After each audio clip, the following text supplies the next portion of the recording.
Hello everyone, मैं आपका Sandeep sir और chemistry with Sandeep sir YouTube platform पे सभी विद्यार्थियों का हार्दिक स्वागत और अभिनंदन करता हूं। विद्यार्थियों, आज जो अपन टॉपिक देख रहे हो वो अपना टॉपिक है वीबीटी, वैलेंस बॉन्ड थ्योरी। और वीबीटी जो आपका टॉपिक है ये ज्यादा प्रेफर किया मैंने फाइनल ईयर के अंदर, है ना। इनऑर्गेनिक केमिस्ट्री का टॉपिक है। बाकी ये 11th में भी काम आता है, आपके 12th में भी काम में आता है, नीट आईआईटी में भी काम में आता है। काफी फेमस टॉपिक रहता है वीबीटी। वीबीटी काफी इंपॉर्टेंट टॉपिक है। अपन वीबीटी की काफी थ्योरी है। वीबीटी को अपन एक थ्योरेटिकल पोर्शन नहीं पढ़ेंगे, वीबीटी पे अपन फुल एग्जांपल करेंगे। और मैं इस क्लास को 2 लेक्चर के अंदर कंप्लीट करूंगा। वीबीटी वाले टॉपिक को, आपके वीबीटी नाम का जो टॉपिक है उसको 2 क्लास के अंदर कंप्लीट करूंगा। उसके बाद आप जिंदगी भर कभी भी वीबीटी नहीं भूल पाओगे। एकदम सिंपल आसान वे में करेंगे वीबीटी, एकदम सिंपल से करेंगे, आपकी बढ़िया समझ में आएगी। इस पे अपन फुल एग्जांपल करेंगे। जितने ज्यादा एग्जांपल करेंगे वीबीटी अपनी उतनी स्ट्रांग होगी। चलो बात करते हैं। वीबीटी का मतलब सर वैलेंस बॉन्ड थ्योरी। क्या सर?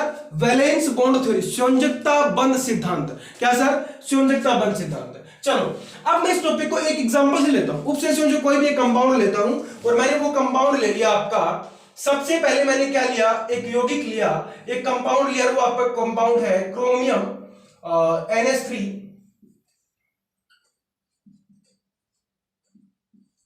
ये आपका एक उपसंयोजक यौगिक है। मैंने आपके सामने एक कोऑर्डिनेट कंपाउंड लिया और वो आपका कोऑर्डिनेट कंपाउंड है ये। अब देखिए साहब, ये काफी फेमस एग्जांपल रहता है वैलेंस बॉन्ड थ्योरी के लिए। ये काफी फेमस एग्जांपल है, हर बुक के अंदर मिलेगा आपको। हर बुक के अंदर एग्जांपल मिलेगा। बहुत से कंपटीशन में भी काफी ये एग्जांपल रिपीट होके आता है ना। अब देखिए साहब, अब इसको, ये आपका जो एग्जांपल है ना, ये आपका जो एग्जांपल है, ये आपका जो एग्जांपल है, अपन इस एग्जांपल पे काम करेंगे वीबीटी के लिए। ये आपका जो एग्जांपल है, इस एग्जांपल पे अपन वीबीटी का काम करेंगे। काफी एग्जांपल करवाऊंगा मैं आपको, बहुत सारे एग्जांपल करवाऊंगा। कम से कम 10 से 15 एग्जांपल करवा दूंगा 2 क्लासों के अंदर, ताकि आपकी काफी समझ में आएगा। आज वाली क्लास के अंदर 1-2 एग्जांपल हो पाएंगे, क्योंकि अपन उसको फोकस करेंगे रूल्स पे, है ना। देखिए साहब, सबसे पहले अपने का रूल, जो अपने बनाया हुआ रूल, अपन थ्योरी को एक साइड रखते हैं, थ्योरी को एक बार अपन काम में नहीं ले रहे। सबसे फर्स्ट लो अपने, जो अपन ने रूल बनाया उसमें अपने को क्या करना है? सबसे पहले भैया आपको पहचान करनी है कि सबसे पहले यार आपको पहचान करनी है कि इसमें लिगेंड कौन सा है और सेंट्रल एटम कौन सा है। आप लोग 11th से पढ़ के आ रहे हो, 12th में पढ़ के आए हो कि सर ये जो आपका क्रोमियम है ना, ये जो आपका क्रोमियम है, ये केंद्रीय धातु परमाणु है। यानी सबसे पहले आपको पहचान करनी है किसकी? सेंट्रल एटम की। किसकी पहचान करनी है? सेंट्रल एटम की। कौन सा है सेंट्रल एटम? यहाँ पे सेंट्रल एटम सर यहाँ पे हमारा है क्रोमियम। कौन सा सेंट्रल एटम है सर? क्रोमियम है। उसके बाद आपको किसकी पहचान करनी है साहब? लिगेंड की। उसके बाद आपको किसकी पहचान करनी है? लिगेंड की पहचान करनी है। कर दीजिए साहब। यहाँ पे लिगेंड कौन है साहब? NH3 है। कौन सा लिगेंड है साहब? NH3 लिगेंड है। NH3 पे चार्ज कैसा होता है सर? शून्य चार्ज होता है। इस पे चार्ज कैसा होता है सर? मैं यहाँ पे लिख देता हूं। इस पे आवेश कैसा होता है? इस पे आवेश कैसा होता है? इस पे आवेश होता है साहब शून्य। 2 नंबर बात आपको क्या करनी है? सबसे पहले आपने क्या कर लिया? इसका पहचान कर लिया कि जो आपके पास कंपाउंड है ना, उस कंपाउंड के अंदर सेंट्रल एटम कौन है और लिगेंड कौन है। अब आपको क्या करना है कि जो आपका सेंट्रल एटम है उसकी आपको क्या लिखनी है? ऑक्सीजन स्टेट लिखनी है। आपको ऑक्सीकरण अवस्था लिखनी है। तो मैं यहां पे लिख रहा हूं 2 नंबर रूल में, सेंट्रल एटम की ऑक्सीकरण अवस्था। सेंट्रल एटम की, अब आपको क्या करनी है साहब? सेंट्रल एटम की ऑक्सीकरण अवस्था से निकालिए साहब। क्रोमियम को X मान लीजिए और अमोनिया के लिए 0 होता है साहब। एक अमोनिया के लिए 0 या 6 अमोनिया के लिए 0, कोई दिक्कत नहीं साहब, आप डायरेक्ट लिख दीजिए +3। किसके बराबर साहब? टोटल चार्ज के बराबर। जिस कंपाउंड के ऊपर टोटल चार्ज है उसको किसके बराबर लिखोगे साहब? इस वैल्यू के बराबर लिखोगे। वो कितना है साहब? टोटल चार्ज आपका कितना है? वो आपका टोटल चार्ज है मित्रों +3। कितना है? +3। अब इस ये आपका हो जाएगा X बराबर +3। इसकी ऑक्सीकरण अवस्था, क्रोमियम की ऑक्सीकरण अवस्था आपके पास कितनी आ गई साहब? +3 ऑक्सीकरण अवस्था आ गई। अब आपको क्या करना है साहब? 3 नंबर रूल में आपको क्या करना है? 3 नंबर जो आपका रूल है ना, वो आपको ये करना है कि साहब ये जो आपकी ऑक्सीकरण अवस्था है ना, इस ऑक्सीकरण अवस्था के आधार पे आपको क्या करना है? इसका इलेक्ट्रॉनिक विन्यास लिखना है। इसका इलेक्ट्रॉनिक विन्यास लिखना है। चलो मैं यहां पे लिख देता हूं, ऑक्सीकरण अवस्था के आधार पर इलेक्ट्रॉनिक विन्यास। इलेक्ट्रॉनिक विन्यास, ऑक्सीकरण अवस्था के आधार पर सामान्य इलेक्ट्रॉनिक विन्यास लिखते हैं। देखिए साहब, आपको जनरली एक बार आप क्या लिखिए? जनरल लिखिए। क्रोमियम का एटॉमिक नंबर आपको पता है 24 होता है। क्रोमियम का एटॉमिक नंबर आपको पता है कितना होता है? 24। कितना होता है? 24 होता है। और क्रोमियम आप लोग इलेक्ट्रॉनिक कॉन्फ़िगरेशन में पढ़ के आए हो कि एक्सेप्शन भी माना जाता है सर, अच्छे से पढ़ के आए ना बेटा, क्रोमियम काफी फेमस होता है ना। अब देखिए साहब, क्रोमियम का जो आउटर मोस्ट सेल है, क्रोमियम के जो आउटर सेल कौन सा होता है, क्रोमियम का आउटर सेल है साहब 3d5 4s1। आउटर सेल के अंदर कितने इलेक्ट्रॉन होते हैं, 3d5 4s1। ये होता है साहब जनरली क्रोमियम का। अब आपको क्या चाहिए, क्रोमियम +3 का चाहिए आपको, तो किसका चाहिए, सेंट्रल एटम यानी केंद्रीय आयन का चाहिए साहब। उस पे चार्ज कितना है साहब, उस पे +3 चार्ज है आपको, तो उसका क्या चाहिए आपको, सामान्य इलेक्ट्रॉनिक विन्यास चाहिए। तो लिख दीजिए साहब। अब क्या करना है आपको, वहां से इलेक्ट्रॉन, सबसे पहले आप इलेक्ट्रॉन कहां से निकालोगे, जो बड़े वाला है। तो यहां पे ये 3d ये 4 है, तो किससे निकालोगे सबसे पहले मैं यहां पे नोटिस कर देता हूं, डी के अंदर आपके पास कितने सेल होते हैं साहब, 5 सेल। तो ये लिख दीजिए साहब। और एस में आपके पास कितना इलेक्ट्रॉन है, 1 इलेक्ट्रॉन है। सबसे पहले आप किससे इलेक्ट्रॉन निकाल पाओगे, सबसे पहले आप एस से निकाल पाओगे, तो निकाल दीजिए एस से। उसके बाद आप किससे निकालोगे, डी से। तो आपको कितने इलेक्ट्रॉन निकालने थे, 3 इलेक्ट्रॉन, 3 इलेक्ट्रॉन आपने निकाल दिए। अब आपके पास डी के अंदर कितने इलेक्ट्रॉन बचे साहब, डी के अंदर आपके पास 3 इलेक्ट्रॉन बचे। कितने इलेक्ट्रॉन बचे, 3 इलेक्ट्रॉन बचे। तो डी के लिए लिख दीजिए साहब, इसका सामान्य इलेक्ट्रॉनिक विन्यास लिख दोगे आप 3d3 4s0।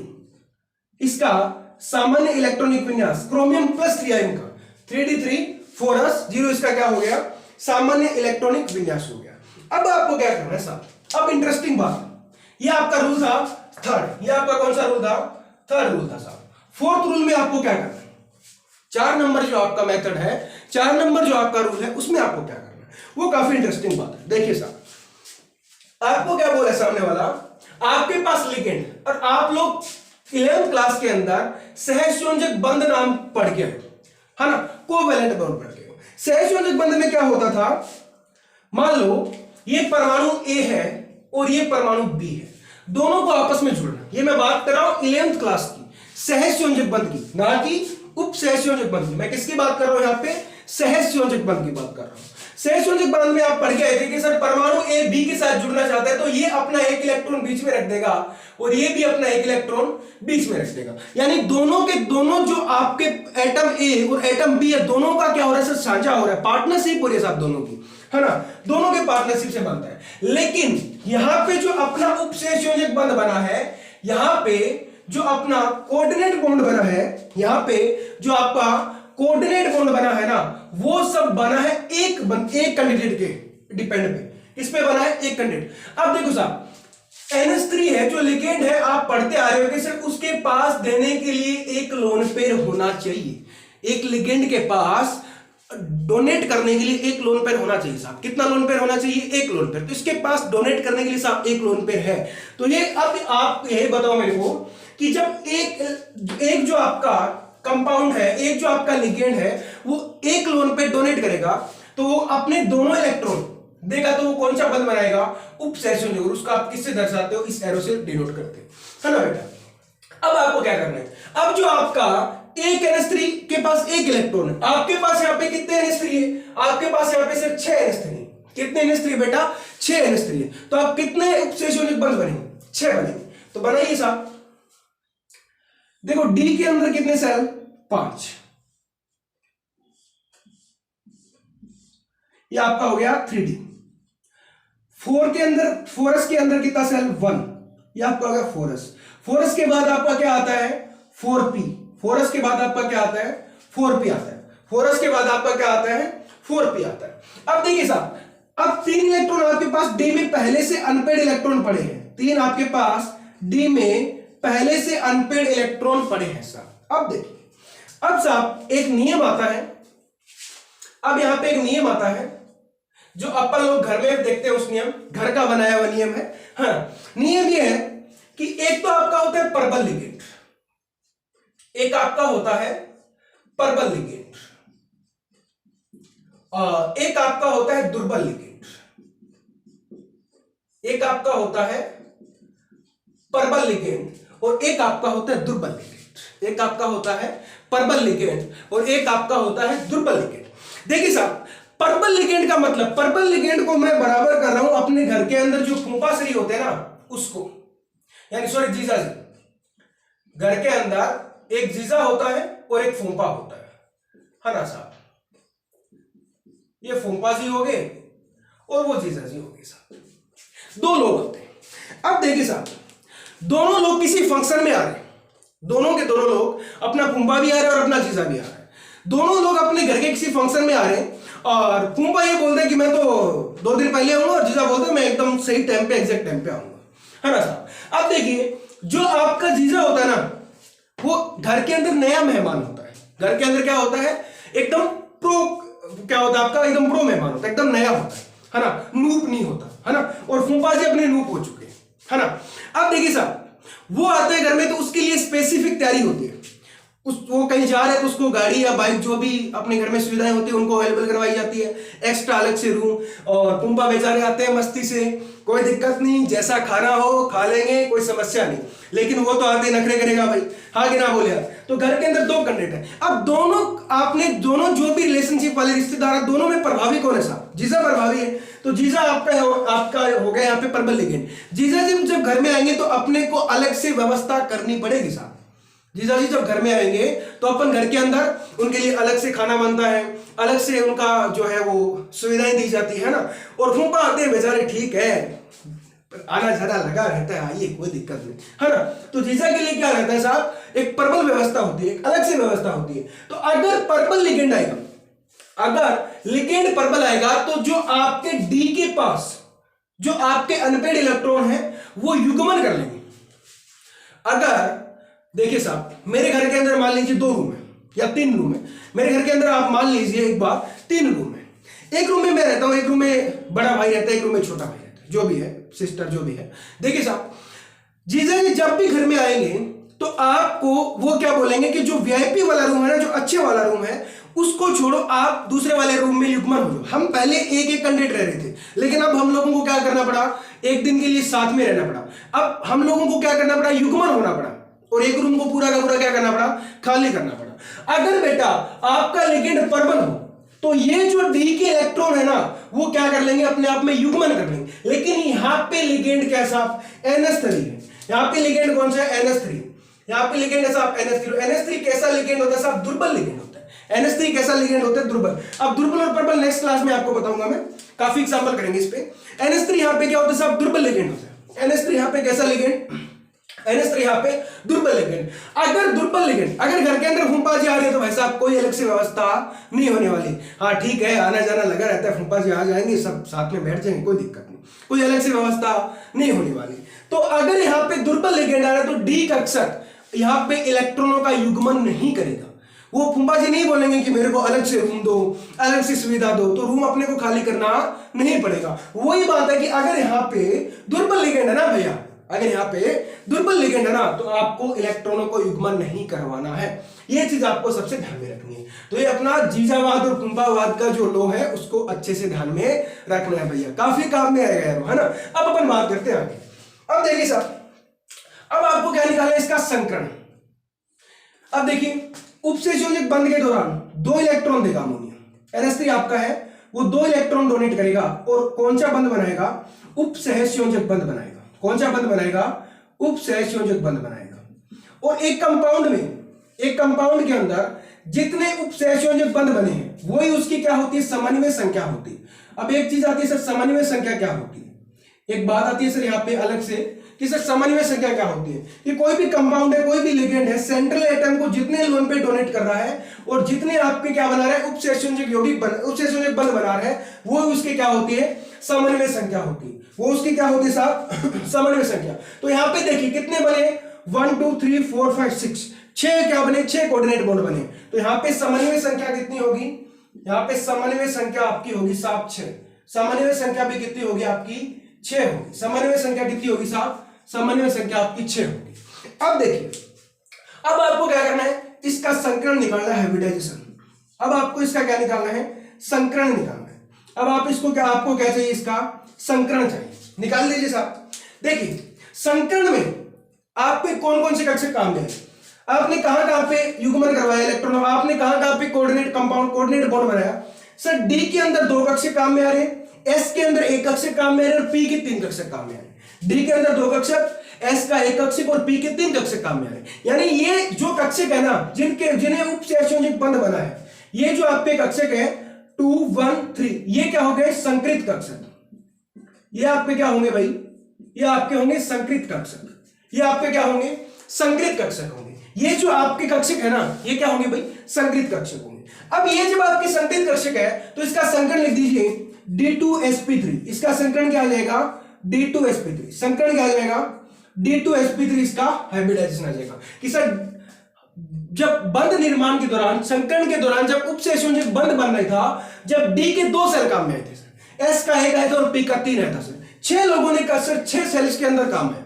अब 6 लोगों के लिए आप क्या लिख दोगे D2sp3। और सर जाहिर सी बात है जब 6 लोग आते हैं तो आपके पास आकृति कैसी आती है, आपके पास आकृति कैसी आती है, काफी इंटरेस्टिंग बात है सर। 6 लोगों के लिए आकृति हमेशा ऑक्टाहाइड्रल आती है। आकृति कैसी आती है सर, ऑक्टाहाइड्रल आकृति, अष्टफलकी। तो लिख दीजिए साहब अष्टफलकी, ये आपकी आकृति हो जाएगी अष्टफलकी। अब अष्टफलकी आकृति को ड्रॉ करते हैं। अब अष्टफलकी आकृति को अपन क्या करते हैं, ड्रॉ करते हैं। देखिए साहब सबसे पहले आपको क्या करना है, सेंट्रल एटम को बीच में बिठाना है। ले आइए साहब सेंट्रल एटम को यहाँ पे, ये आपका हो गया सेंट्रल एटम। उसके बाद आपका एक NH3 आता है यहां से, एक NH3 आपका आता है यहां से, एक NH3 को नीचे से ले आओ, एक NH3 आपका आ गया यहां से और एक NH3 आपका आ गया यहां से, और एक को यहां से ले आइए, यहां से ले लो एक NH3 को, एक NH3 आपका आ गया यहां से, और ये आपकी स्ट्रक्चर होगी ऑक्टाहाइड्रल। ये आपकी स्ट्रक्चर कैसी होगी, ऑक्टाहाइड्रल। अब देखो बच्चे यहां पे गलतियां कर जाते हैं।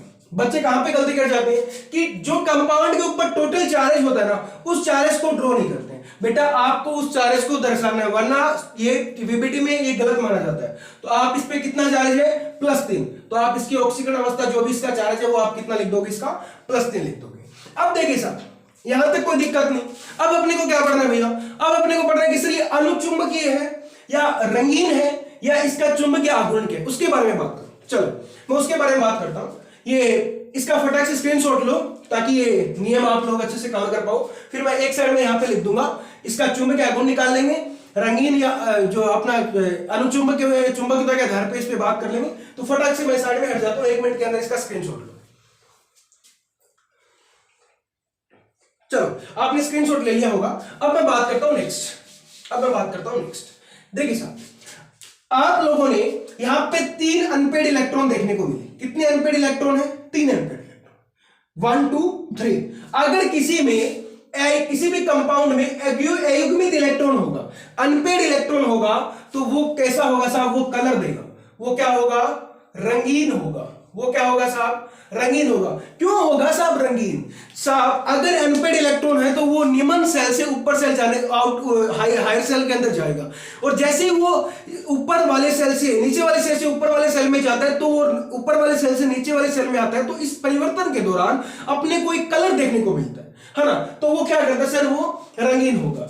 अब देखिए साहब चुंबकत्व के आधार पर बात करो।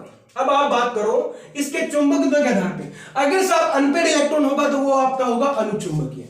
क्या होगा साहब, अनुचुंबकीय, वो आपका होगा अनुचुंबकीय। अब अपन बात करते हैं नेक्स्ट, अब अपन बात करते हैं इसके इंपॉर्टेंट टॉपिक की, चुंबकीय आघूर्ण की। इसकी बात करते हैं, चुंबकीय आघूर्ण की बात करते हैं।